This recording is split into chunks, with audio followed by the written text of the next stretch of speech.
Budget 2026 आ चुका है, पर सवाल ये नहीं है कि किस सेक्टर को कितना मिला है। सवाल ये है, इन्वेस्टर के लिए ये बजट फ्यूचर ग्रोथ का सिग्नल देता है या फिर सिर्फ पॉलिटिकल अनाउंसमेंट है। चलिए सिंपल डेटा बेस्ड और इन्वेस्टर माइंडसेट के साथ बजट 2026 को समझते हैं। सबसे पहले हम बात करेंगे मैक्रो ओवरव्यू पे। गवर्नमेंट का कोर मैसेज बिल्कुल क्लियर है, इन्फ्लेशन को मॉडरेट रखना है, इकोनॉमिक ग्रोथ को 7% के अराउंड लेके जाना है और फिस्कल डेफिसिट को इंटैक्ट रखना है।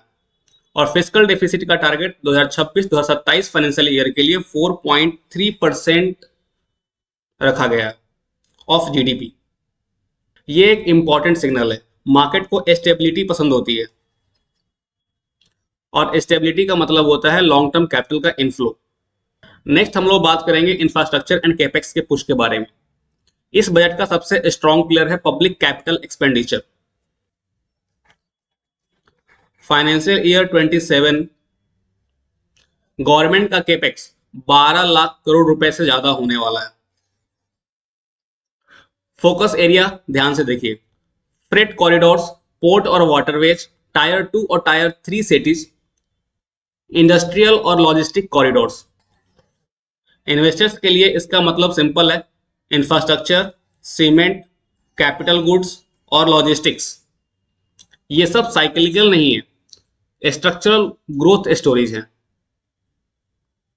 जिसमें मॉडरेट इन्फ्लेशन, फिस्कल डिसिप्लिन और स्टेबल ग्रोथ होगा। बजट 2026 मैन्युफैक्चरिंग के लिए फुल थ्रोटल मोड में है। सेमीकंडक्टर मिशन 2.0, इलेक्ट्रॉनिक और डिफेंस मैन्युफैक्चरिंग, रेयर अर्थ और critical minerals, 200 legacies, industrial cluster का रिवाइवल। गोल एक ही है, इंडिया को सिर्फ कंज्यूमर नहीं ग्लोबल सप्लायर बनाना है। लॉन्ग टर्म में मैन्युफैक्चरिंग मार्जिन्स, एक्सपोर्ट्स और एम्प्लॉयमेंट तीनों को बूस्ट मिलता है। अब हम नेक्स्ट बात करेंगे टैक्स के पर्पज से, ईज ऑफ डूइंग बिजनेसेस के पर्पज से। इस बजट में फ्लैशी टैक्स कट नहीं दिखेंगे आपको, पर जो दिखेगा वो ज्यादा पावरफुल है। Faster clearances, trust based governance, MSME liquidity boost. Investors के लिए ये मतलब रखता है लेस अनसर्टेनिटी, मोर कॉन्फिडेंस और बेटर वैल्यूएशंस। अब बात करते हैं फाइनेंशियल मार्केट के एंगल से। डेरिवेटिव्स ट्रेडर्स के लिए एक इंपॉर्टेंट चेंज आया है। फ्यूचर और ऑप्शंस पे एसटीटी इंक्रीज किया गया है। जो भी एफएनओ में ट्रेड करते हैं उनके लिए सिक्योरिटी ट्रांजैक्शन टैक्स को इंक्रीज कर दिया गया है।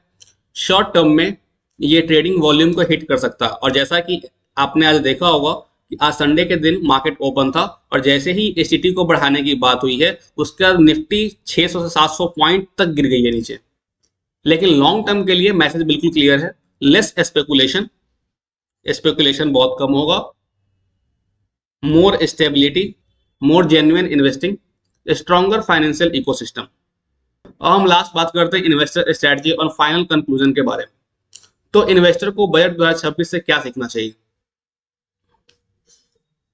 इंडिया का ग्रोथ स्टोरी इंटैक्ट है,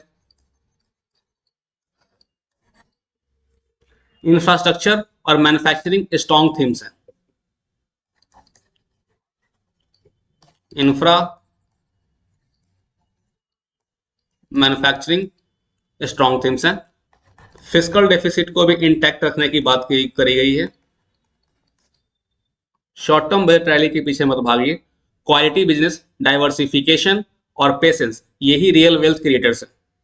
याद रखिए, बजट एक इवेंट है जबकि वेल्थ क्रिएशन एक प्रोसेस है। तो जब भी आप इन्वेस्ट करें प्रॉपर रिसर्च करें, स्टडी करें और मार्केट को और इंडिया की इकोनॉमी को ध्यान में रखते हुए आप इन्वेस्टमेंट करें, चाहे वो इक्विटी में हो, गोल्ड में, सिल्वर में या बॉन्ड्स या किसी भी अदर एसेट्स में हो। तो ये था हमारा बजट 2026 का पूरा शॉर्ट समरी। अगर आपको ऐसे सिंपल और ऑनेस्ट मार्केट एनालिसिस चाहिए तो वीडियो को लाइक करें, शेयर करें और चैनल को सब्सक्राइब जरूर करें। मिलते तब तक के लिए नेक्स्ट वीडियो में, तब तक के लिए bye bye, take care and have a nice day.